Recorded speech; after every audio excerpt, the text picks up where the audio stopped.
नमामि बुद्धं गुणसागरन्तं नमामि धम्मं सुगतेन देशितं नमामि संघं मुनिराज सावकं। नमो बुद्धाय नमो धम्माय नमो संघाय।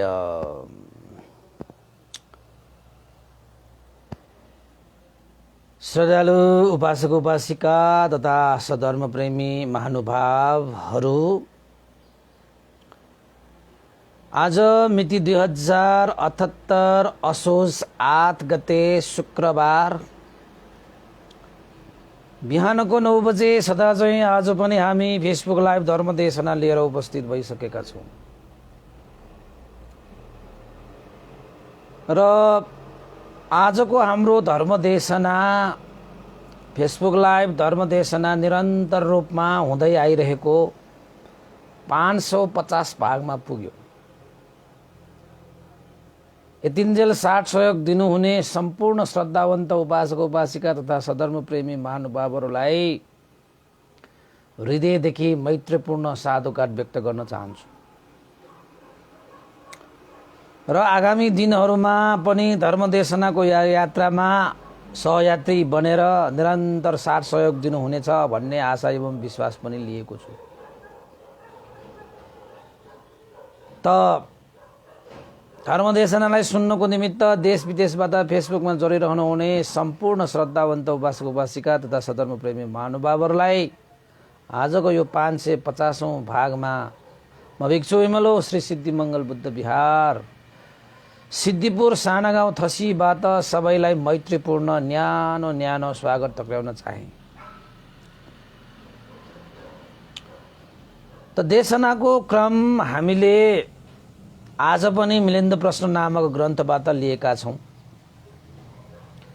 किन त भन्दाखेरि भगवान बुद्धको धर्म नगर जुन स्थापना गर्नुभयो त्यसको विषयमा थप जानकारी दिनु आवश्यक छ। देशमा फूलको पसल, अत्तरको पसल र फलफूलको पसल, औषधि पसल, जडीबुटीको पसल, अमृतको पसल, रत्नको पसल र सबै ठोक पाउने पसल भनेर भगवान बुद्धको त्यो धर्मको नगरमा यस्ता थुप्रै पसलहरू पाइन्छ। नागसेन भन्देले मिलिन्द राजालाई देशना गर्नुभएको, भगवान बुद्धले निर्माण गर्नुभएको धर्मनगर यस्तो छ महाराज भने। त आज हिजो नगरको अलिकति हामीले व्याख्या त गरिहाल्यौं, समय भएसम्म व्याख्या गर्ने हामीले जमर्को आज पनि गरेका छौं। र आज सबभन्दा पहिला फूलको पसल। अब हाम्रो नगरहरूमा, हाम्रो सहरहरूमा फूलहरूको पसल भनेपछि त हैन, विभिन्न फूलहरू हुन्छ नि त यो संसारमा। त यस्ता फूलहरूको पसलहरू तपाईले देख्नु भएको होला, कति सुन्दर छ हैन। त्यसैले पनि हामीले कतै कतै तपाईको चाहिँ सजाई सजाउ गर्नु पर्यो भने फूलहरुै सजाइरहेको हुन्छ। मैले पनि विभिन्न यो चाहिँ फूलै नफुलेको भए पनि यस्ता चीजहरु चाहिँ सजाएर राखेको छु ब्याकग्राउन्डको रूपमा हैन।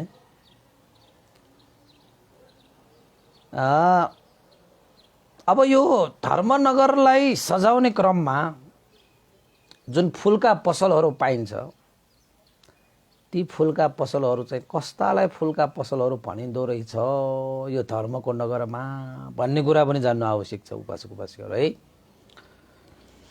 अनि हामीले पनि त्यस्ता फूलका पसलहरुमा गएर फूल चाहिने आवश्यक अनुसार ती फूलहरुलाई सदुपयोग पनि हामीले गर्न सक्ने हुन्छ। त्यसैले मिलिन्द राजाले नागसेन भन्तेलाई सोध्नु भयो, भन्ते नागसेन यो धर्मनगरको यो फूलको पसल भनेको चाहिँ कस्तो पसललाई, कस्तो विषयवस्तुहरुलाई चाहिँ फूलको पसल भनेर धर्मनगरमा भनिन्छ। भन्ते नागसेन यो फूलको पसल भनेको के हो?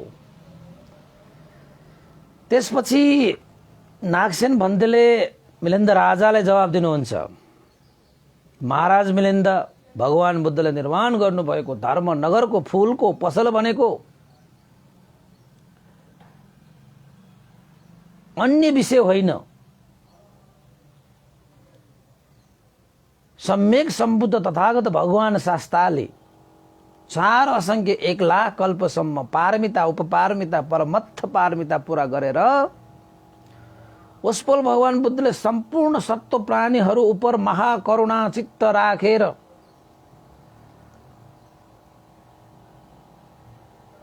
दुःखको सागरमा डुबिरहेका, तृष्णा र अविद्याको अन्धकारमा परिरहेका, जालमा परिरहेका सत्व प्राणीहरूको उपकार हित सुख गर्नको निमित्त उहाँले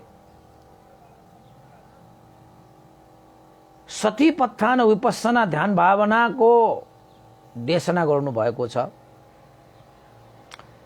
ती ध्यान भावना अभ्यास भनेको समथ र विपස්සना भनेर 2 किसिमको पाइन्छ, तर भगवान बुद्धले देशना गर्नुभएको छ। कस्ता व्यक्तिलाई कस्तो ध्यान उपयुक्त हुन्छ भनेर भगवान बुद्धले विभिन्न ध्यानका आरम्भहरूलाई पनि स्पष्टसँग छुट्याई देशना गर्नुभएको छ। जुन चाहिँ आफूलाई उपयुक्त हुन्छ त्यही आरम्भलाई टिपेर ध्यान भावना अभ्यास गर्नको निमित्त भगवान बुद्धले मार्गदर्शन गर्नुभएको छ। जस्तै ध्यान भावना भन्ने बित्तिकै यहाँ 2 किसिमका ध्यान भावनाहरू हुन्छन्, जस्तै समथ ध्यान र विपස්සना ध्यान हैन। समथ ध्यान भावना भनेको 40 प्रकारका समथ ध्यान भावना हुन्छन्। 40 प्रकारले तपाईले समथ ध्यान भावना गर्न सक्नुहुन्छ। र विपස්සना भनेको चाहिँ कतमे चत्तारो काय कायानुपस्सी विहरति भनेर कायानुपස්සना, धम्मानुपස්සना, चित्तानुपස්සना र वेदनानुपස්සना भनेर यो 4 प्रकार अभ्यास गर्ने त विपස්සनै हो। तर त्यो विपස්සना भावना अभ्यास गर्दाखेरि 4 प्रकारले तपाईले गर्न सक्नुहुन्छ। यसरी समथ भावनालाई 40 र विपස්සनालाई टुक्रा गरेर तपाईले 4 भाग गर्नुभयो भने 44 किसिमका भावना अभ्यासलाई हामीले पाउँछौं। तर यसलाई समथ र विपස්සना भनेर 2टा भागमा विभाजन गरिएको छ। ती भावनामा विभिन्न कुराहरू हुन्छन्। जस्तै मैले भने नि 40 प्रकारका त समथ भावना नै हुन्छ। अब तपाईलाई कुन चाहिँ ध्यान भावना गर्दाखेरि तपाईलाई चाहिँ तपाईको स्वभाव अनुसार संस्कार अनुसार तपाईलाई त्यो ध्यान भावना योग्य हुन्छ त्यही छानेर छुट्याएर आफूले अभ्यास गर्न सिक्नुपर्छ। यो ध्यान भावना यस्तो, यो ध्यान भावना यस्तो, त्यो ध्यान भावना त्यस्तो त्यस्तो त्यस्तो त्यस्तो भनेर भगवान बुद्धले सारा चीज छुट्याई भन्नुभएको छ। यस्ता कुराहरू चाहिँ तपाईले अभिधर्म पढ्नुभयो भने यस्ता कुराहरू सर्लङ्ग हुन्छ के पानी परेपछिको आकाश खुले झैं। अभिधर्म तपाईले पढ्नुभयो भने धर्म पनि त्यस्तरी नै खुल्छ जसरी पानी परेपछि आकाश खुल्छ। सबै तपाईले पानी परेपछि तपाईले डाँडा काँडा भिर बागा यो सबै हेर्नु भएको छ। पानी परेन भने जताततै हेरे पनि ढुम्म परेको हैन, देखे पनि स्पष्ट हुँदैन कि, देखे पनि स्पष्ट हुँदैन। त हामीले अब यो स्वतन्त्र देशनाहरू मात्रै सुनेर बस्यो भने त्यसरी ढुम्म परेको जस्तो हुन्छ के।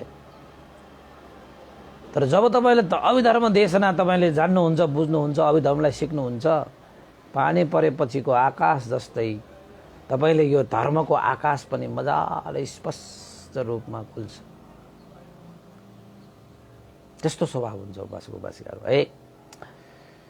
त्यसैले यो अभिधर्म पढ्नु भयो भने तपाईले चाहिँ कर्मस्थान काण्ड भन्ने छ। त्यो कर्मस्थान काण्डमा त्यो ध्यान भावनाको सम्पूर्ण कुराहरू त्यसमा उल्लेखित पाइन्छ। समता कति प्रकारका छन्, के हुन्, विपස්සना कस्तो छ, के हुन् हैन, यस्ता कुराहरू त्यसमा सम्पूर्ण रूपमा व्याख्या गरिएको छ के। त्यसैले अब यो विषयमा चाहिँ भगवान बुद्धले भावना अभ्यास गर्दाखेरि सम्पूर्ण विषय, सम्पूर्ण आरम्भहरूलाई चाहिँ योग्य आरम्भहरूलाई छुट्याई विषयहरूलाई छुट्याई देशना गर्नुभएको छ। ती भावना अभ्यास गर्नको निमित्त आरम्भन बनाइएका विषयवस्तुहरूलाई नै यहाँ फुलको पसल भनेर भनिन्छ।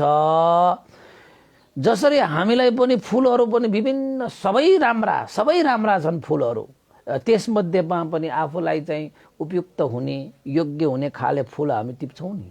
तपाईँ बगैँचामा जानुभयो, ल बगैँचामा त फुलहरू त यति फुलिरहेका हुन्छन्, सबै सुन्दर हुन्छन्, सबै राम्रा हुन्छन्। फुल भनेको राम्रो हुन्छ, फुलको अर्को नामै सुन्दर हैन। तर तपाईले त्यो सबै बगैँचाको त्यो फुलहरू राम्रो भए पनि तपाईले टिप्नुहुन्न नि। तपाईलाई आवश्यक भएको उपयुक्त भएको हैन, तपाईलाई मनले खाएको यस्ता चिजहरू टपक्क टिप्नुहुन्छ नि होइन र। भने जस्तै भगवान बुद्धले पनि तपाईको चाहिँ धर्मनगरमा यस्ता चाहिँ विभिन्न ध्यान भावनाको योग्य आरमण विषयहरूको बगैँचा नै बनाइनु भएको छ। अब तपाईलाई कस्तो कस्तो फुल मन पर्छ त्यही टिपे जस्तो त्यो ध्यान भावनाको आरमण विषयवस्तुहरूलाई चाहिँ तपाईले आफूलाई योग्य चाहिँ आरमणलाई छुट्याइ तपाईले ग्रहण गर्न सक्नुहुन्छ। ती फुलहरूको पसल भनेको चाहिँ विशेषतः यो मिलिन्द प्रश्न अनुसार तपाईको चाहिँ अनित्य संज्ञा, दुःख संज्ञा, अनात्मा संज्ञा, अशुभ संज्ञा, आदिनव संज्ञा, प्रणहा संज्ञा, विराग संज्ञा, निरोध संज्ञा, सर्वलोक अनभिरत संज्ञा, संसारिक विषयहरूमा रत नहुने संज्ञा। अब जस्तै अनित्य संज्ञा भनेको तपाईको अनित्यलाई जान्ने, दुःखलाई जान्ने, अनात्मालाई जान्ने, यो शरीरको चाहिँ शरीरलाई हेर्दै तपाईको चाहिँ अशुभ हैन, के पनि यो शुभ छैन। यो शरीरभित्र चाहिँ सबै फोहोर दुर्गन्ध कायो जिगु छो सकलो दुगन्धो गच्छन्ति सबै मरणं अहन्छ। यस्ता चाहिँ विभिन्न चाहिँ संज्ञाहरूलाई पनि हामीले सम्पूर्ण रूपमा बुझ्दै आउँछ क्या। सबै संस्कारहरूमा अनित्य संज्ञा छ हैन। त्यस्ता चाहिँ समता भावनाको अभ्यासहरूकै यिनीहरू मूल त। जस्तै आनापाना सती, यो शरीरमा हेर्ने आनापाना सती। त्यस्तै उद्धुमातक भनिन्छ, विनिलक संज्ञा भनेर भनिन्छ, विपुब्बक संज्ञा भनिन्छ, विपुब्बक संज्ञा भनेर भनिन्छ, विच्छिक्क भन्छ संज्ञा हैन। त्यो भनेको चाहिँ तपाईहरुले नाम भन्यो भने तपाईलाई धेरै गाह्रो हुन्छ हैन। मुदिता संज्ञा, उपेक्षा संज्ञा, मैत्री संज्ञा, करुणा संज्ञा, यो जति पनि यो कायगता सती, मरणानुसती, यो सम्पूर्ण यो शरीरको जुन स्वभाव धर्महरू छन्, शरीरमा चाहिँ उत्पन्न हुने परिवर्तन हुने। जस्तै तपाईको चाहिँ उद्धुमातक संज्ञा भनेपछि शरीर फुलेको मृत शरीर चाहिँ अब पिप भइसकेको शरीर, पिप बगेको शरीर हैन। यो शरीर त तपाईले चाहिँ मरिसकेपछि त्यतिकै राखिरह्यो भने त यो शरीर त पहिला के भएर आउँछ, फुलेर आउँछ, निलो भएर आउँछ हैन। अनि चाहिँ तपाईको चाहिँ यो पिपहरू चाहिँ निस्किन्छ है, पिपहरू निस्किन्छ, पुट्ट ठुल्ठुलो भएर आउँछ। त्यसपछि त पट्ट फुटेर फेरि बगेर पनि पिपहरू बगेर पनि गएको हुन्छ। अब लासहरू तपाईले त्यहाँ बाटोमा राख्यो भने चाहिँ त्यहाँ पन्छीहरू पनि आएर पशु पन्छीहरूले खाएको पनि हुन्छ। लुच्छी तपाईलाई चाहिँ खान्छ, मासु भएको त खाएन। त्यसपछि तपाईले त्यो शरीरमा यदि चाहिँ तपाईको चाहिँ शरीरलाई चाहिँ यो पशु पन्छीले खाइएन भने पनि तपाईको यो शरीरलाई कसले खान्छ त भन्दा किराहरू पर्न थाल्छ हैन। ती किराहरूले खान्छ, त्यहीमा किरा उत्पन्न हुन्छ, त्यही किराहरूले फेरि खान्छ कि। हुँदा तपाईको सबै मासुहरू त्यो किराले खाएर, त्यो कुहिएर, पशु पन्छीहरूले खाएर अन्तमा तपाईको शरीर के हुन्छ, कंकाल भएर जान्छ हैन। यो शरीरको यस्तो स्वभाव हुन्छ भनेर जुन भावना विधिहरू भगवान बुद्धले दिनुभएको छ, त्यसपछि मात्रै यो शरीरप्रतिको आसक्त हराएर जान्छ हैन। अब तपाईको चाहिँ मर्नुपर्ने भन्ने संज्ञा, मरणानुसती कायगता सती भनेको तपाईँको स्मृति जुन छ नि, चित्त बाहिर नगइकन आफ्नै यो शरीरमा मात्रै राखिरहने, त्यसलाई चाहिँ कायगता सती भनेर भनिन्छ। अब चाहिँ तपाईँको मैत्री, करुणा, मुदिता र उपेक्षा संज्ञा, मैत्री राख्ने, करुणा जगाउने, मुदित भावमा बस्ने र उपेक्षित भावमा रहने, यस्ता यस्ता विभिन्न चाहिँ ध्यान भावनाका विधि विधानहरू पाइन्छ के। तपाईले विपස්සना ध्यान भावनाहरू गर्नु हुँदाखेरि, समता ध्यान भावनाहरू गर्नु हुँदाखेरि यी ध्यानहरू चाहिँ बिस्तारै तपाईलाई थाहा भएर आउँछ कि ए वास्तवमा यो धर्मनगरको फुलको पसल भनेको चाहिँ अरू के पनि होइन रहेछ, यही हाम्रो पञ्चस्कन्द रहेछ। यो पञ्चस्कन्दको जुन परिवर्तित स्वभाव छ, विभिन्न स्वभावहरू हुन्छन्, त्यसलाई नै वास्तवमा फुलहरू भनेको रहेछ। त्यही वास्तवमा चाहिँ फुलको पसल रहेछ हैन। किन त भन्दाखेरि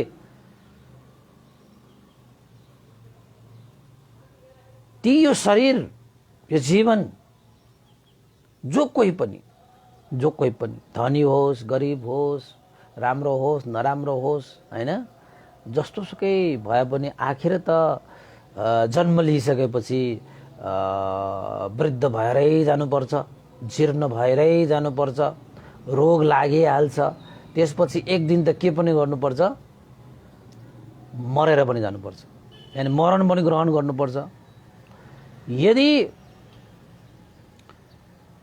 सदाकाल यसरी नै जन्म लिएर वृद्ध भएर मरण ग्रहण गरेर, जन्म लिएर वृद्ध भएर मरण गरेर जन्म लिएर वृद्ध भएर मरण ग्रहण लिएर यसरी अनन्त जीवन हामीले जिउँदै आए तैपनि हामीले मनले चाहेको सुख अहिलेसम्म पनि प्राप्त भएको छैन। दुःखको दुःख, दुःखको दुःख, दुःखको दुःख। यो सम्पूर्ण जन्म मरण, रोग, वृद्ध, अशक्तता र हैन मृत्युबाट सदाको लागि छुटकारा पाउनको निमित्त, त्यसबाट मुक्त हुनको निमित्त जुन भगवान बुद्धले देशना गर्नु भएको जति पनि ध्यान भावनाहरू छन्, ती ध्यान भावनाहरूलाई आफूलाई उपयुक्त भएको, अनुकूल भएको त्यो ध्यान भावनालाई रोजी रोजी हैन आवश्यकता अनुसार टिपेर तपाईले आफ्नो जीवनमा अभ्यास गर्नु सक्नुभयो भने, अब तपाईलाई यसो भन्दै गर्दाखेरि तपाईलाई आफूलाई उपयुक्त हुने, आफूलाई उचित हुने भनेर भन्नुभयो भनेले कस्तो भनेर भन्नु होला। ध्यान भावना बस्दाखेरि उपासक उपासिकाहरू तपाईको चरित्र हुन्छ, मान्छे अनुसारको फरक फरक चरित्र हुन्छ हैन। जस्तै चाहिँ लोभ चरित्र, द्वेष, राग चरित्र, द्वेष चरित्र, मोह चरित्र, बुद्धि चरित्र, श्रद्धा चरित्र हैन। त्यसपछि वितर्क चरित्र भनेर तपाईको 6 वटा चरित्रहरू हुन्छ के मान्छेहरूमा। तपाईहरुमा पनि त्यो कुनै न कुनै त्यो 6 वटा मध्येमा तपाई पनि पर्नुहुन्छ के। कुनैमा कुन चाहिँ चरित्र बढी हुन्छ, कसैमा मिश्रण चरित्र भनेर चाहिँ मिसिएर यो पनि छ त्यो पनि छ भएका त हुन्छन्। तर चरित्र भनेको 6 प्रकारको, त्यो चरित्र अब यसो यसो मिसाएर बनायो भने धेरै प्रकारको हुन्छन् हैन। तर मूलत चरित्र भनेको 6 प्रकारको। अब तपाई कुन चाहिँ चरित्रको मान्छे हो, त्यही अनुसारको तपाईलाई ध्यान विधि चाहिँ दिनुपर्छ। ध्यान भावनाको अभ्यास गर्नुपर्छ। जसले डाक्टर कहाँ गयो भने रोगी त रोगी नै हुन्, हस्पिटलमा भएका सबै रोगी त रोगी नै हुन्, तर डाक्टरले जाँच गर्छ के उनीहरूलाई, यसो राखेर जाँच गर्छ। रोगी त सबै रोगी हुन्, तर रोग बेग्ला बेग्लै हुन्छ हैन। हस्पिटलमा जाँदै गर्दाखेरि सबै मान्छेहरू एउटै रोग त हुँदैन नि। अब हस्पिटलमा आयो भन्दैमा सबै बिरामीलाई डाक्टरले पनि एउटै औषधि दिएर त हुँदैन नि। उनीहरूलाई जाँच गरेर के कस्तो औषधि चाहिन्छ त्यो अनुसार डाक्टरले पनि दिन सक्यो भने पनि रोगीको रोग पनि चाँडो निको हुन्छ। रोगीले पनि त्यसरी जाँच गराउन पाइयो भने मात्रै आफ्नो रोग पट्टा लगाएर डाक्टरसँग औषधि लिन पाइन्छ। अब जसलाई पनि त्यही औषधि दियो भने त काम छैन नि। औषधिले पनि तपाईको चाहिँ सधैँ तपाईको चाहिँ औषधिले काम गर्नको निमित्त पनि उचित तरिकाले त्यसको प्रयोग हुनु पर्यो, उचित ठाउँमा त्यो प्रयोग हुनु पर्यो, अनि मात्रै औषधिले काम गर्छ। नत्र त औषधि नहो नि यसले त उपकारै गर्छ, रोग निको पार्छ भने जुन बेला जस बेला जसले पनि खाएर त हुँदैन। औषधि पनि विभिन्न प्रकारकाहरू हुन्छन् हैन। त्यसरी नै ध्यान भावना अभ्यास गर्दाखेरि पनि तपाईहरुको जीवनमा विभिन्न चरित्र अनुसारको ध्यान भावनालाई अभ्यास गर्न सकियो भने चाँडो चाहिँ तपाईले ध्यान विकास गर्न सक्नुहुन्छ। अब तपाईको चरित्र कुन चाहिँ हो भनेर तपाईले भन्नु होला। त्यो चरित्र भनेको चाहिँ ध्यान भावना गर्ने बित्तिकै थाहा हुन्छ। त्यो कसरी थाहा हुन्छ भन्ने कुरा नि, त्यो तपाई कुन चाहिँ चरित्र, द्वेष चरित्रको हो कि राग चरित्रको हो कि मोह चरित्र हो कि बुद्धि चरित्र हो कि वितर्क चरित्र हो कि हैन, श्रद्धा चरित्रको हो कि, ध्यान भावना बस्दै गर्दाखेरि तपाईले ध्यान जाँच दिनुभयो भने त्यो ध्यान जाँच दिने बित्तिकै भन्तीहरुलाई त थाहा हुन्छ तपाई चाहिँ कुन चाहिँ चरित्रको हो भनेर। किन त भन्दाखेरि ध्यान भावना बसेपछि जुन आरमणहरू आउँछ तपाईको शरीरमा, तपाईको मनमा हैन, जुन आरमणहरू आउँछ त्यो सबै आरमण तपाईको चरित्र अनुसार आउँछ। जस्तै दुईजना मान्छे ध्यान बस्यो भने एउटा मान्छेलाई के कस्तो कस्तो आरमणहरू आइरहेको हुन्छ, अर्को मान्छेलाई कस्तो कस्तो आरमण आइरहेको हुन्छ हैन। एउटा मान्छेलाई राम्रो कल्पना आइरहेको हुन्छ, अर्कोलाई नराम्रो कल्पना पनि आइरहेको हुन्छ। एउटा मान्छेलाई कसैलाई बचाउने कल्पना पनि आइरहेको हुन सक्छ, अर्को मान्छेलाई कसैलाई मार्ने कल्पना पनि आउन सक्छ। त्यो आफ्नो चाहिँ चरित्र अनुसार, आफ्नो कर्म संस्कार अनुसार नि त्यस्तो चाहिँ त्यो आरमणहरू आउँछ के। त्यो आरमणहरू आएपछि भन्टीहरुलाई भन्नुभयो भने अब तपाईको विभिन्न आरमणहरू हुन्छ। त्यति मात्र होइन, राम्रो नराम्रो त कहिलेकाहीँ आइहाल्छन्। कुन चाहिँ बढी आयो भन्ने कुरा नि त्यसबाट तपाईलाई चाहिँ मूल्याङ्कन गरिन्छ कि ए यो मान्छे त यस्तो किसिमको भयो, डाक्टरले त्यो राखेर चेक गर्दाखेरि त्यो रोग पट्टा लगाएको जस्तै नै हो। यो ध्यान जाँच दिने बेलामा ध्यान गुरुहरूले पनि तपाईले ध्यान जाँच दिएकोलाई चाहिँ मजाले लेख्छ के, टिपेर लेख्छ। अनि उसलाई थाहा भइसकेको हुन्छ। अब त राम्रो गुरु पायो भने त थाहा हुन्छ। त्यस्तो थाहा नहुनेहरूसँग ध्यान बस्यो भने खत्तम भनेको मतलब होइन, अब त्यो विकास हुँदैन भनेको हैन। अब अरू बेलामा ध्यान भावना बस्ने भनेको त यो क्लेशलाई चाहिँ रोक्ने मात्रै हो। साँच्चै तपाईले चाहिँ विपස්සना भावना गरेर तपाईले ज्ञान प्राप्त गर्नुको निमित्त त अलिकति लामो समय तपाईले ध्यान भावना गरेर के गर्नुपर्छ त भन्दाखेरि त्यो अभ्यास गर्नुभयो भने यो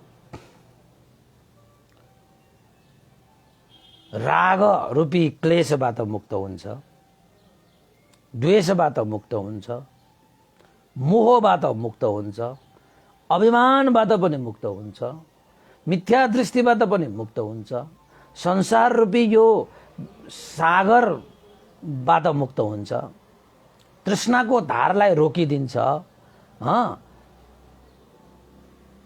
विभिन्न किसिमका क्लेशहरूलाई चाहिँ, मलहरूलाई चाहिँ नाश गरेर तपाई रागरहित भई शुद्ध निर्मल चित्त भई फेरि यो संसारमा जन्म लिनुपर्ने आवागमन भनिन्छ। यो संसारमा फेरि मान्छे भएर जन्मेर वृद्ध भएर रोग भएर मर्नुपर्ने जुन चाहिँ आवागमन छ त्यो आवागमनबाट पनि मुक्त हुन्छ। यो संसारमा आइरहनु परेकै दुःख हो। यो संसारबाट मुक्त भएर जानु पाएपछि मात्रै साँच्चैकै सुख पाउँछ। जबसम्म जन्म हुन्छ तबसम्म तपाईलाई दुःख त भइहाल्छ। यस्ता आवागमनबाट मुक्त भएर जान्छ हैन। कुनै भय त्रास हैन के पनि बाँकी रहँदैन जिन्दगीमा। मात्र सुख शान्त निर्वाणलाई चाहिँ साक्षात्कार गरी निर्मल विमल भएर अरहन्त भावमा पुगेर तपाईँको चित्तलाई अन्त गर्छ। यो शरीरलाई मात्र कति अन्त गरिरहने भनेको के, यो चित्तलाई पनि अन्त गरिदिनु पर्यो के उपासक उपासिकाहरू। अब यो हाम्रो शरीर त कति अन्त भयो, अन्त भयो। जबसम्म तपाईँको चित्त अन्त हुँदैन नि तबसम्म तपाईँ जन्म लिइरहनुहुन्छ। अब कतिपल्ट हामी मरेर आयो होला, यो शरीरलाई त कति अन्त गरियो नि अब होइन र। तर तपाईँले आफ्नो यो चित्तलाई अन्त नगरेसम्म, चित्तको अन्त भनेको कुनै इच्छा, चाहना, तृष्णा, आकांक्षाहरू के पनि नभइसकेको अवस्था चित्तको अन्त गरेको भनेको। अहिले त हाम्रो चित्तमा के छ, यो चाहिन्छ, त्यो चाहिन्छ, यो यस्तो, त्यो त्यस्तो, यो नाना, यो दुनियाँ होइन, विभिन्न प्रकारका आरमणहरू चित्तले चाहिँ समाइरहेको छ के। जबसम्म चित्तले यो संसार रूपी, यो भवचक्र रूपी विषयवस्तुहरूलाई समाइराख्छ, उसलाई त्यसमा आसक्त भइरहन्छ, तबसम्म चित्तको अन्त त हुँदैन। जबसम्म चित्तको अन्त हुँदैन तबसम्म जन्मको पनि अन्त हुँदैन। जबसम्म जन्म भइरहन्छ तबसम्म दुःख भइरहन्छ। त्यसैले चाहिँ दुःखबाट मुक्त हुनको निमित्त जन्म नै चाहिएन।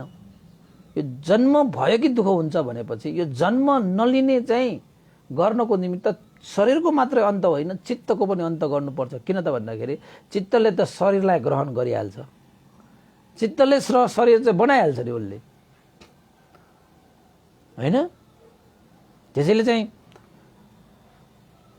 भगवान बुद्धले देशना गर्नु भएको विभिन्न यो समत ध्यान भावना अभ्यासहरू, विपස්සना ध्यान भावना अभ्यासहरू, त्यसलाई भावना अभ्यास भनेर भनिन्छ। ती भावना अभ्यास अनुसार हामीले आफ्नो शरीर र वचन र मनबाट यसरी चाहिँ अप्रमादी भएर भाविता अभ्यास गर्दै अगाडि जाने हो भने ती व्यक्तिहरूले साँच्चैकै धर्म नगरको फूलको पसलमा गएर आफूलाई उपयुक्त लागेको, सुन्दर लागेको त्यो फूललाई टपक्क टिपेर ल्याउन सकिँदो रहेछ। जुन फूल होइन हामीले चाहिँ किन्न सक्यो, यानि त्यो फूललाई लिन सक्यो भने तपाईँ सम्पूर्ण दुःखबाट अलग, यस्तो फूल हो त्यो। त्यसैले भनिएको छ उपासक उपासिकाहरू, कर्म रूपी पैसा लिएर धर्मको पसलमा जाऊ। फेरि दोहोऱ्याए, कर्म रूपी पैसा लिएर धर्मको पसलमा जाऊ। अभ्यासको लागि एक योग्य विषयलाई किनेर ल्याऊ र सम्पूर्ण दुःखबाट मुक्त हौ। कति मजा, कति मजा छ यो। के को पैसा चाहियो त भन्दाखेरि कर्म रूपी पैसा चाहियो कि त्यो पसलमा फूल किन्नको निमित्त। ती फूलहरू भनेको त तपाईलाई थाहा पाइसक्नु भएको छ नि। यो पञ्चस्कन्धलाई बुझ्नको निमित्त भगवान बुद्धले जति पनि त भावना अभ्यासको देशना गर्नु भएको छ, ती सबै चाहिँ धर्मनगरको फूलहरू हुन्। आवश्यकता अनुसार तपाईले टिप्नुस्। कसरी त भन्दाखेरि कर्म रूपी पैसा तिरेर हैन, धर्मको पसलमा के किन्ने, धर्मको फूल किन्ने। त्यो धर्मको फूल भनेकै ध्यान भावनाको अभ्यास हो। अनि ती सम्पूर्ण अभ्यासहरू मध्येमा आफूलाई योग्य एउटा आवश्यक एउटा फूललाई किनेर ल्याऊ, जसको कारणले तपाईं सम्पूर्ण दुःखबाट मुक्त हुनेछ। ल अब तपाईहरुले पनि सम्पूर्ण दुःखबाट मुक्त हुने हो भने, जन्म मरण भवचक्रको चक्रबाट अलग हुने हो भने, त्यसपछि तृष्णा र अविद्या रूपी अन्धकारबाट छुटकारा प्राप्त गर्ने हो भने कर्म रूपी पैसा जम्मा गर। कर्म रूपी पैसा जम्मा गर। बुद्धको धर्मनगरमा तपाईको डलरले त्यो बुद्धको धर्मनगरमा तपाईले फूल किन्न पाउनुहुन्न। त्यो पसलमा फूल किन्नको निमित्त कर्मरूपी पैसा नै चाहिन्छ, कर्म पैसा चाहिन्छ, अनि मात्रै हामीले त्यो नगरमा फूल किन्न पाइन्छ। र जुन फूल किनेको छ त्यसलाई मजाले सजाउँछ मान्छेहरूले, गलामा लगाउँछ हैन, सौन्दर्य बढाउँछ। हो त्यसरी नै धर्मनगरमा कर्मरूपी पैसा तिरेर तपाईले धर्मको फूल किन्नुस्। त्यो धर्मको फूललाई तपाईले कहाँ सजाउने? कानमा सजाउने, टाउकोमा सजाउने, हातमा सजाउने, गलामा सजाउने? नो, त्यो फूललाई चाहिँ हृदयमा सजाउने, आचरणमा सजाउने, व्यवहारमा सजाउने। बस दुःखबाट सदाको लागि चट। जन्म मरण भव चक्रबाट अलग, तृष्णा र अविद्याको जाल र अन्धकारबाट छुटकारा, दुःखको सागरबाट पार तर्ने। आहा, त्यो फूललाई तपाईले सजाउनु भयो भने। तर हामीले त कस्ता कस्ता फूल सजाएर मान्छेहरूले चाहिँ केहीमा जित्यो, केही प्राप्ति भयो भने यो गलामा त बाबा पहाड जस्तो गलामा फूलहरू माला लगाएर पनि हिँडेको देखियो तपाईहरूले। जुही चाउली हैन, चाहिँ पारिजातदेखि लिएर हरेक फूलहरूको तपाईले चाहिँ आफ्नो गलामा लगाए। तर कहिले तपाईले चाहिँ धर्मको फूललाई हृदयमा लगाउनु भएको छ? प्रश्न यो हो उपासक उपासिकाहरू, प्रश्न यो हो कि तपाईले चाहिँ कानमा फूल सजाउनु भयो होला, टाउकोमा फूल सजाउनु भयो होला, गलामा फूल सजाउनु भयो होला, अनगिन्ती मूल्य तिरेर तपाईले फूललाई कसरी सजायो होला जिन्दगीमा। तर भगवान बुद्धको धर्म नगरमा पाइने त्यो फूलको पसलमा गएर कर्मरूपी पैसाले किनेको त्यो फूललाई जब तपाईले हृदयमा सजाउनुहुन्छ, जब तपाईले जीवनमा आचरणमा सजाउनुहुन्छ, बस तपाईको जीवन धन्य भयो, तपाईको जीवन सार भयो, तपाईको जीवन जगमगायो। अब चाहिँ किन त भन्दाखेरि धर्मले तपाईले चाहिँ संसारमा यो प्रकृतिमा हैन कति फूलहरू छन्, ती फूलहरूलाई मात्रै सजाएर तपाईले चाहिँ दुःखबाट मुक्त भए त छैन। अब एकपल्ट भगवान बुद्धको धर्म नगरको त्यो फूलको पसलमा गएर तपाईले कर्मरूपी पैसा तिरेर फूल किनेर ल्याउनुस् र त्यसलाई जीवनमा सजाइदिनुस् र सम्पूर्ण दुःखबाट मुक्त भएर जानुस् रे। ल भन्नुस् अब उपासक उपासिकाहरू, यो कानमा नाना थरीको फूल कति सजाउनु, हृदयमा धर्मको फूल पनि सजाउने गर्नुस्, जिन्दगी धन्य हुनेछ। यो भयो दोष, यो चाहिँ एक नम्बरको भयो हैन। अब फूलहरू भनेको चाहिँ यो ध्यान भावनालाई नै विभिन्न भगवान बुद्धले देशना गर्नुभएका विभिन्न ध्यान भावनाहरूलाई नै फूलहरू भनेका रहेछन्, जसलाई सजाउन योग्य हुन्छ। ध्यान भावना पनि त्यस्तै नै हाम्रो जीवनमा सजाउन योग्य हुन्छ। त्यसैलाई फूलको पसल भनेर भनिन्छ उपासक उपासिकाहरू। त्यसैले मैले तपाईलाई चाहिँ कहिलेकाहीँ झ्वात्त तपाईले फूल सजाउनु भयो कानमा भनेर, कानमा हृदयमा फूल सजाउनु भयो भन्ने बित्तिकै तपाईले भाक्क सम्झिहाल्नुपर्छ, ओहो ध्यान भावना भनेको फूलहरू हुन्। भगवान बुद्धले चाहिँ यो ध्यान भावना समता र विपස්සना भनेर चाहिँ तपाईको बगैँचा बनाइदिनु, फूलको बगैँचाहरू छन् हैन। ती बगैँचाहरू चाहिँ त्यो बगैँचाको त्यो फूलहरू चाहिँ एउटा त्यहाँ चाहिँ फूलहरू फुलिरहेकाहरू फूलहरूलाई चाहिँ एउटा पसल थापिरहनु भएको छ। त्यसलाई चाहिँ फूलको पसल भनेर भनिन्छ धर्मनगरमा। त्यो फूलको पसल भनेकै ध्यान भावनाको पसल हो, ध्यान भावनाको अभ्यास हो भनेर तपाईँ हामी सबैले बुझ्नु पर्यो। अनि दोस्रो नम्बरमा मिनेन्द्र राजाले नागसेन भन्तेलाई सोध्नुभयो, भन्ते नागसेन भगवान बुद्धको सुगन्धको पसल चाहिँ कुन चाहिँ पसल हो त? यो फूलको पसल त मैले बुझेँ, ध्यान भावना गर्नको निमित्त भगवान जुन निर्देशन गर्नुभयो 40 प्रकार र विपसना 4 प्रकार, यो सबै नै फुलै फुलहरू हुन् भनेर त मैले थाहा पाएँ। अब मलाई यो सुगन्धको पसल चाहिँ कुन चाहिँ भन्ने बुझ्न मन लाग्यो भनेर चाहिँ मिलिन्द राजाले नागसेन पन्तलाई सोधे, यो तपाईहरु भन्नुस् त, यो सुगन्धको पसल भनेको चाहिँ भगवान बुद्धको धर्मनगरमा सुगन्धको पसल चाहिँ कुन चाहिँ होला, कुन चाहिँ होला?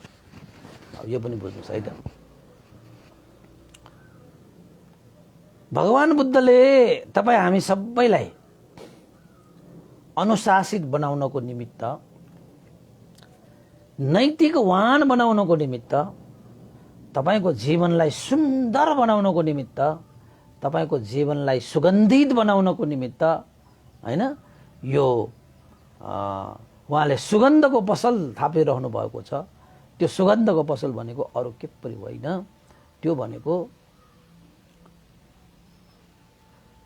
शील रूपी पसल, यानी कि शील रूपी अभ्यास, शील रूपी नैतिकवान चरित्रलाई यहाँ सुगन्धको पसल भनिएको छ। तपाईहरुले कस्तो कस्तो सुगन्धहरु राख्नु भयो होला नि, बाहिर जानु भयो भने यहाँ छ्वाक हैन, कतिले त सास गनाउँछ भनेर सासमा पनि छ्वाक गरेर जान्छ।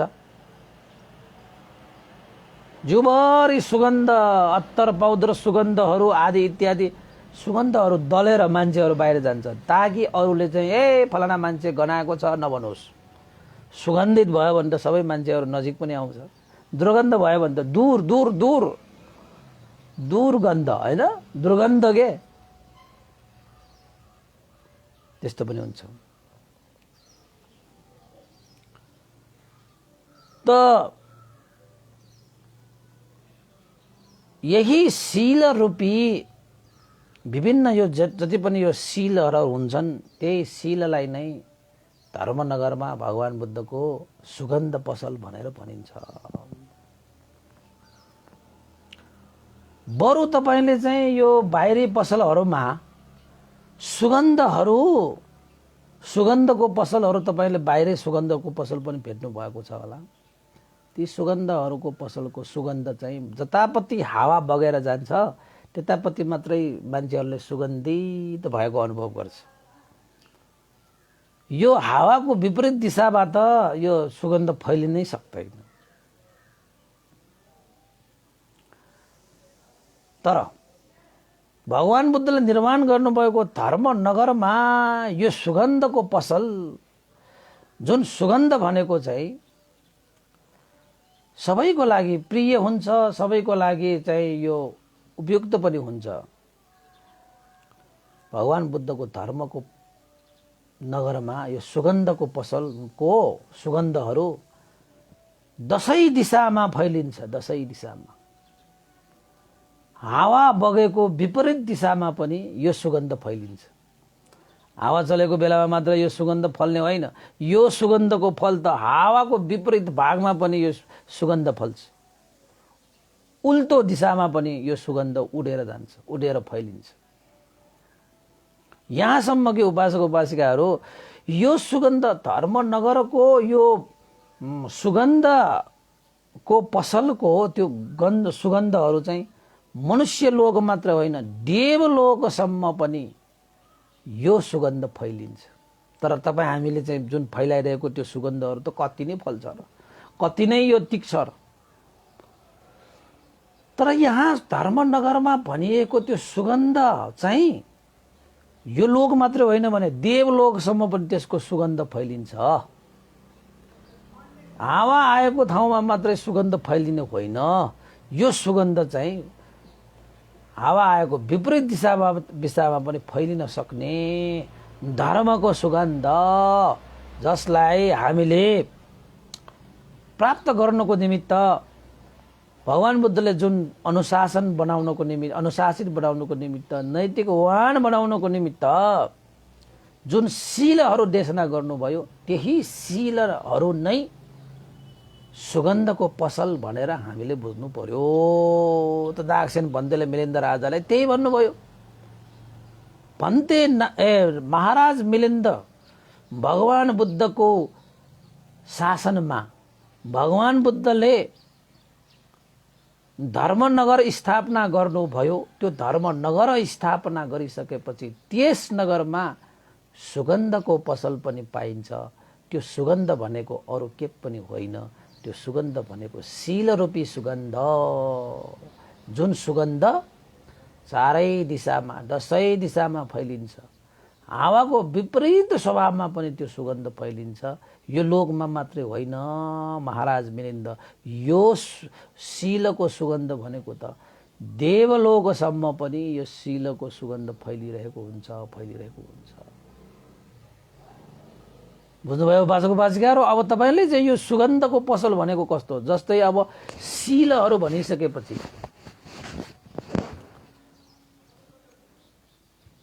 भगवान बुद्धले विभिन्न शीलहरू देशना गर्ने क्रममा एक नम्बरमा देशना गर्नुभयो शरणशील।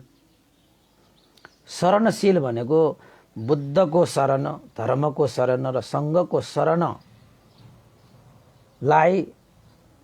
शरणशील भनेर भनिन्छ। जस्तै तपाईँले भन्नुहुन्छ नि त शील प्राण गर्दाखेरि बुद्धं शरणं गच्छामि, धम्मं शरणं गच्छामि, सङ्घं शरणं यसलाई नै सबभन्दा पहिलो शीलको रूपमा शरणशील भनेर लिइएको छ। यो नागसेन भन्तेले यो देशना गर्नुभएको मिलिन्द प्रश्नमा छ। त्यसपछि आयो पञ्चशील। पञ्चशील भनेको 5वटा शील। हत्या हिंसा गर्दिन, चोरी गर्दिन, व्यभिचार गर्दिन, झुटो कुरा बोल्दिन, लागु पदार्थ सेवन गर्दिन भने जस्ता यी 5वटा नियमहरूलाई चाहिँ पञ्चशील भनेर भनिन्छ। त्यसैले यो शरणशील पनि भगवान बुद्धको धर्मनगरमा सुगन्ध पसल भनेर तपाईँ हामीले बुझ्नु पर्यो।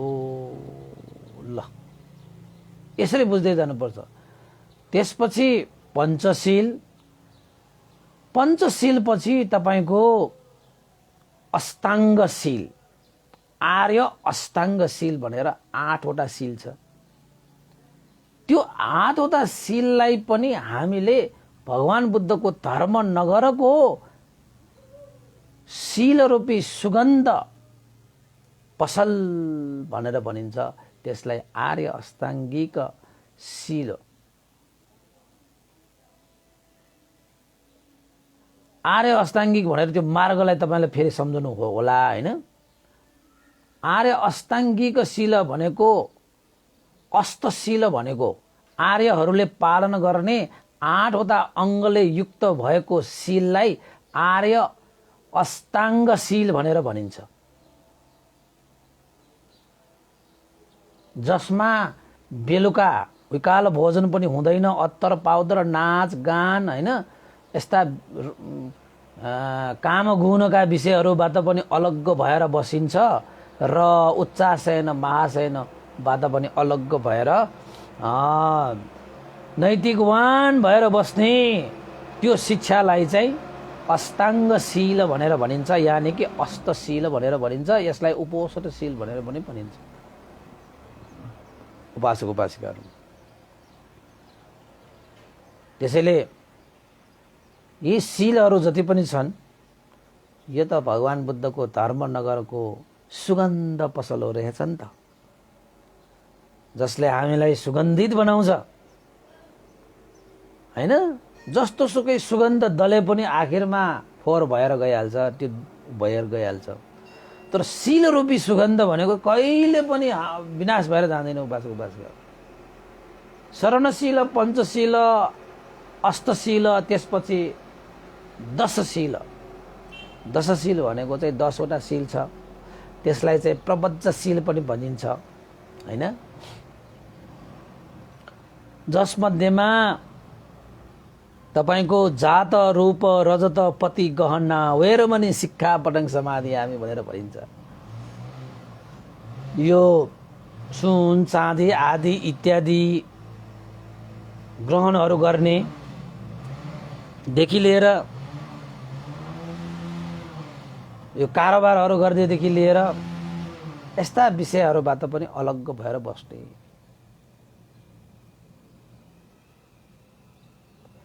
हैन, कोही कोही अब नबुझ्ने मान्छेहरूलाई चाहिँ बुझाइदिएको 10वटा सिलहरू मध्येमा के पढ्नु रहेछ भने 5वटा अष्टसिल त तपाईँलाई थाहा छ नि हैन।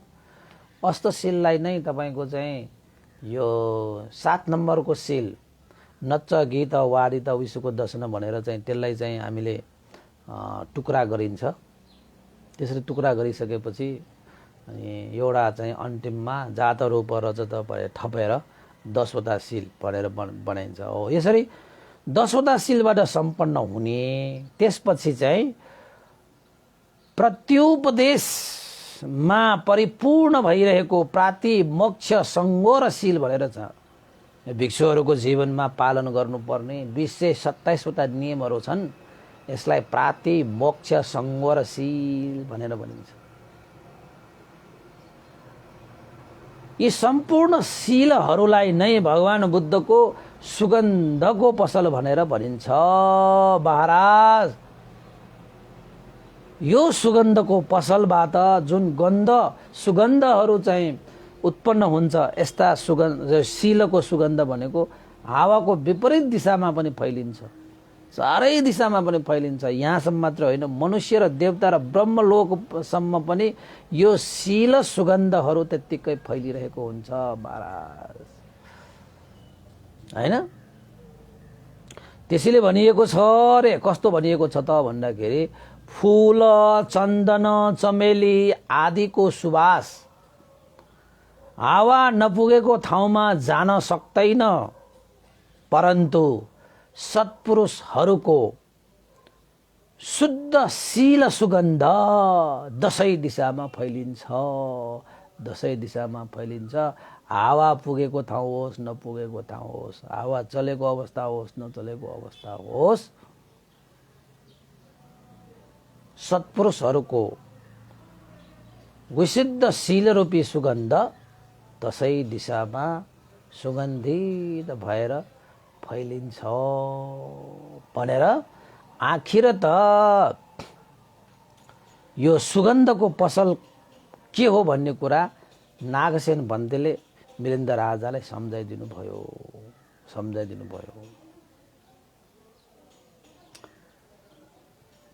अनि त्यसपछि फलफुलको पसल भनेर पनि छ। फलफुलको पसल भनेको चाहिँ धर्मनगरमा फलफुलको पसल भनेर कस्तोलाई भनिन्छ त? यो विषयमा पनि मिलिन्द राजाले नागसेन भन्तेलाई सोधे। त नागसेन भन्तेले भन्नुभयो, जसरी फूलको पसल र सुगन्धको पसल जस्तै भगवान बुद्धको धर्मनगरमा फलफुलको पनि पसल छ। फलफुलको पसल भनेको चाहिँ कस्तोलाई भनिएको त भन्दाखेरि तपाईले बुद्ध शासनमा तपाईँ प्रवेश गर्नुभयो भने, बुद्ध शासनमा भगवान बुद्धले देशना गरे अनुसार अभ्यास गर्ने व्यक्तिहरूले श्रोतापन्न फल, सकृदागामी फल, अनागामी फल र अरहन्त फल भनेर चाहिँ प्राप्त गर्दछ। त्यसपछि समापति फल भनेर पनि छ। यसरी विभिन्न फलहरू हामीले बुझिरहेका हुन्छौँ, हामीले सुनिरहेका हुन्छौँ हैन। ती सम्पूर्ण श्रोतापन्न, सकृदागामी, अनागामी, अरहत फलहरू, ती फलहरूलाई नै भगवान बुद्धको धर्मनगरमा पाइने धर्मको फलफुल भनेर भनिन्छ। धर्मको फलफुल भनेर भनिन्छ रे हैन। अब जसलाई जस्तो जस्तो फल खान मन लाग्छ, जस्तो जस्तो आवश्यकता हुन्छ, त्यही अनुसार मान्छेहरूले चाहिँ फलहरू झार्छन्, फलहरू टिप्छन् हैन, फलहरू सेवन गर्छन्। त्यसरी नै कोही पनि मान्छेहरू, जो कोही पनि मान्छे किन नहोस्, यदि भगवान बुद्धद्वारा प्रतिपाद गरिएको त्यो मार्गमा हामी निरन्तर रूपमा लागि पर्न सक्यौं भने आखिरमा त्यो मार्गबाट प्राप्त गर्ने भनेको चाहिँ मिठो मिठो हैन फलहरू नै हुन्। त्यो मिठो मिठो फलहरू भनेको अरू विषयहरू होइनन्, अरू विषयहरू होइनन्। त्यो चाहिँ मार्गफल निर्वाणलाई नै यहाँ फलफुलको पसल भनेर भनिएको छ, फलफुलको पसल भनिएको छ हैन। जसरी कुनै मान्छेलाई जुन चाहिँ फल खान मन लाग्यो, जुन चाहिँ फल सेवन गर्न मन लाग्यो, त्यही फल चाहिँ किनेर खान्छन् नि, उमारेर खान्छन् या के गरेर खान्छन्, जे होस् त्यो बिना कर्म अनुसार त त्यो खाँदैन। त्यसैले भनिएको छ उपासक उपासिकाहरू, कर्मरूपी पैसा लिएर मानिसहरू अमृत फल किन्छन्। कस्तो फल फेरि? तपाईले आँप खानुभयो होला, सुन्तला खानुभयो होला, विभिन्न फलहरू खानुभयो होला, नामै नसुनेका विदेशका फलहरू पनि खानुभयो होला। तर तपाईले कहिले यो भगवान बुद्धको धर्मनगरमा पाइने मार्ग फल चाहिँ खानुभयो त भनेर कसैले सोध्यो भने के भन्ने हैन?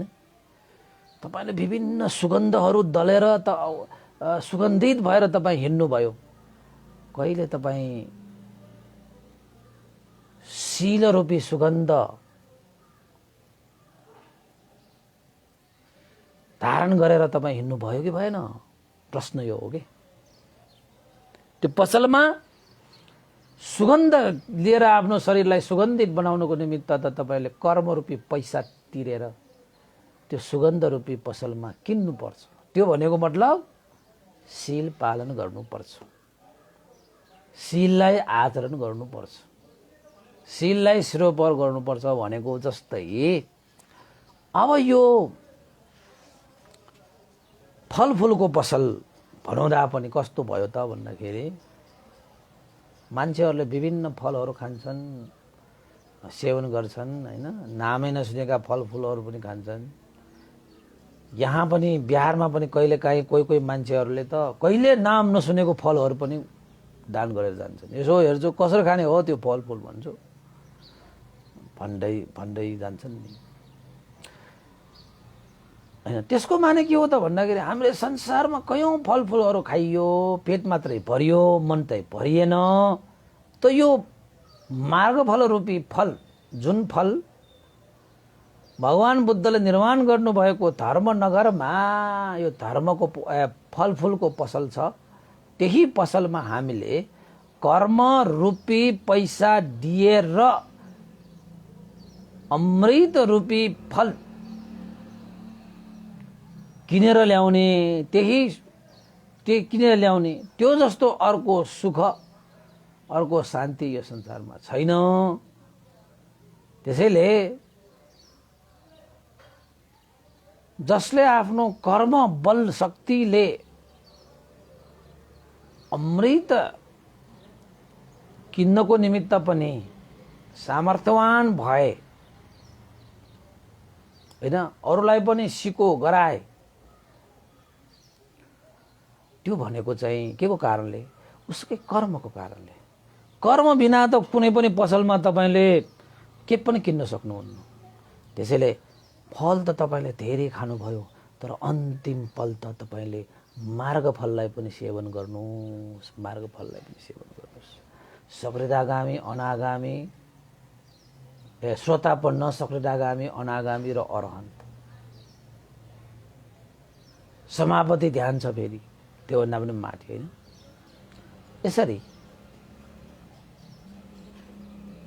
यसरी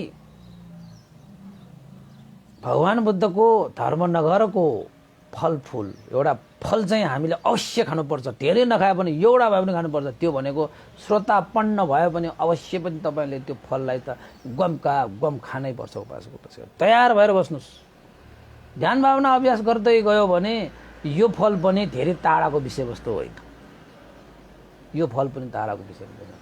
त उपासक उपासिकाहरू, भगवान बुद्धले जो निर्माण गर्नुभएको भगवानको धर्मनगरमा विभिन्न पसलहरू मध्येमा आज फूलको पसल, त्यस्तै गरी तपाईको चाहिँ सुगन्धको पसल, त्यस्तै गरी त्यहाँ फलको पसल भनेर जुन आइएको त्यो अनुसार मैले व्याख्या गरेँ। उपासक उपासिकाहरू, अब तपाईहरुले करिब बुझ्नै भयो होला हैन। भोलि पनि यसलाई चाहिँ हामीले जोड्दै अगाडि त बढ्ने नै छौँ। त्यसैले चाहिँ आजको लागि चाहिँ भगवान बुद्धको धर्मनगरमा भएको 3वटा पसलहरूको मात्रै व्याख्या गरेँ। तर हामीले जीवनमा धेरै कुराहरू बाहिरबाट खोज्यौँ, बाहिरबाट पायौँ, तर भित्र नै यस्तो महत्त्वपूर्ण विषयवस्तुहरू लुकेर बसेको त्यसलाई पनि प्राप्त गर्नुको निमित्त हामीले साधना अभ्यास त गर्नु नितान्त जरुरी छ। शासनमा हैन हामीले अभ्यास गर्नु नितान्त जरुरी छ।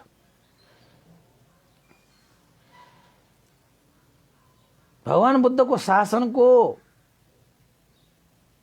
फलको पसलमा गएर हामीले कर्मरूपी पैसा तिरेर त्यो फलफुललाई किनेर ल्याउनुपर्छ।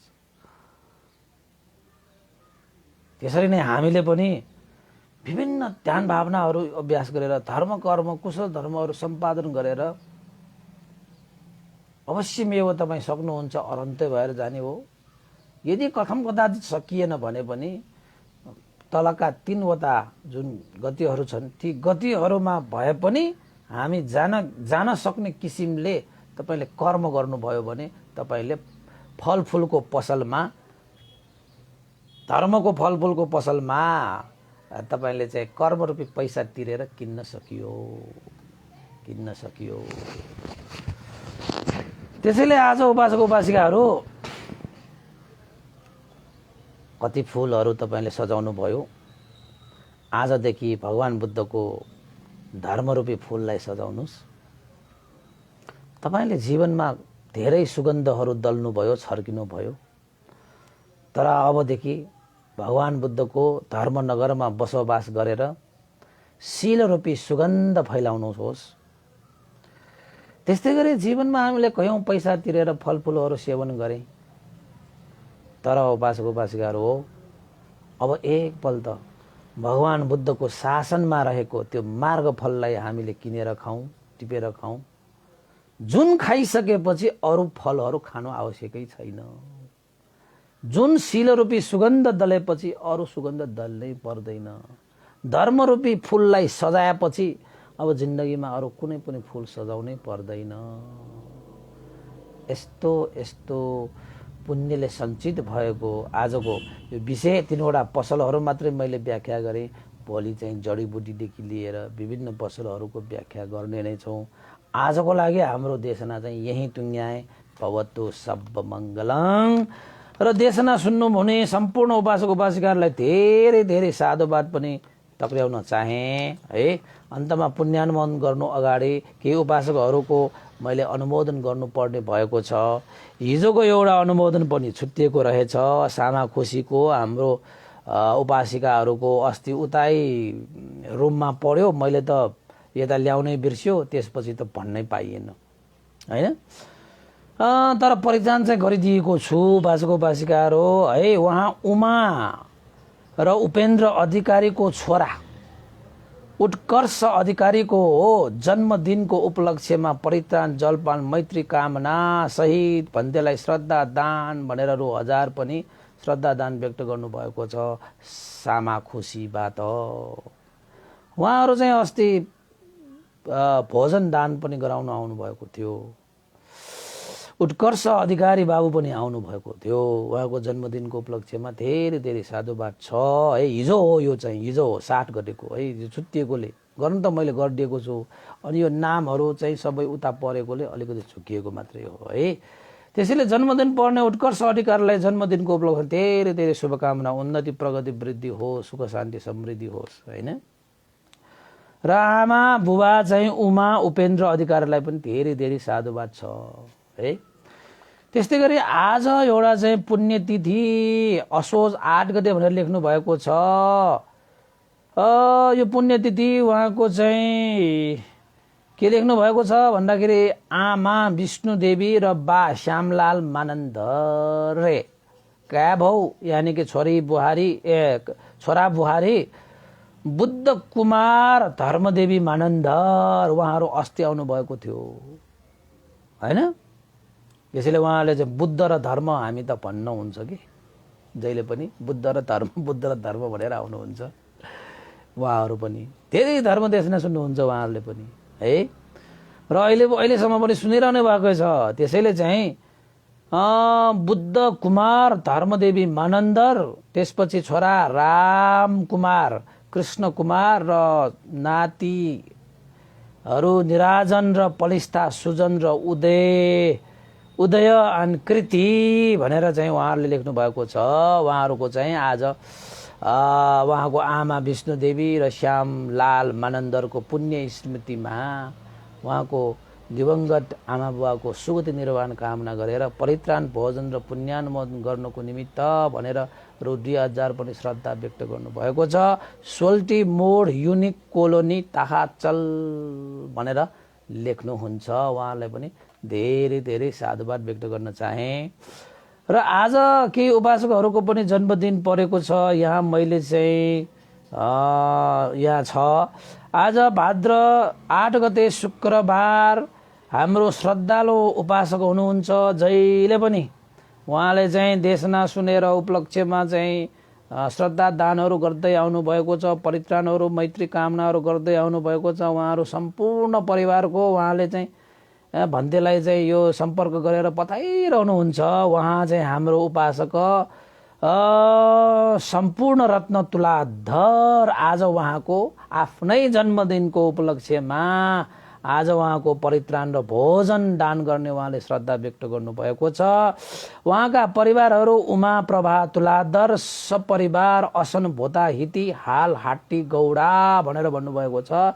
उहाँहरूको परिवारबाट आज हाम्रो सम्पूर्ण रत्न तुलाधरको जन्मदिनको उपलक्ष्यमा पुण्य सञ्चित गर्नुभएको छ। यो पुण्यको अनुभवले सम्पूर्ण रत्न तुलाधर उपासकलाई शुभकामना व्यक्त गर्न चाहे। जीवनमा सुख शान्ति समृद्धि उन्नति प्रगति अभिवृद्धि होस्, रोग शोक भय अन्तराय विघ्न बाधा दिन दशाहरू रहित भएर जीवन सुखमय शान्तिमय पूर्वक जीवनयापन गरे निर्वाण धर्मलाई पनि साकार गर्न सकोस् भनेर आशिका गर्न चाहे। उहाँले यी सेवा मार्फत श्रद्धा दान स्वरूप रु 3000 पनि व्यक्त पठाउनु भएको छ, श्रद्धा दान गर्नुभएको छ। उहाँहरूलाई धेरै धेरै साधुवाद व्यक्त गर्न चाहे। र आजकै दिन एकजना हाम्रा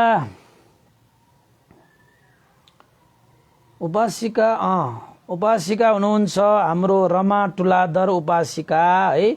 उहाँ उपासिका पनि हरेक दिन धर्म देशना पनि सुन्नुहुन्छ र ध्यान भावनामा पनि जहिले पनि बस्नुहुन्छ होइन। धेरै समयदेखि लामो समयदेखि उहाँहरू चाहिँ अभ्यास गर्दै आउनुभएको छ, धर्म श्रवण गर्दै आउनुभएको छ।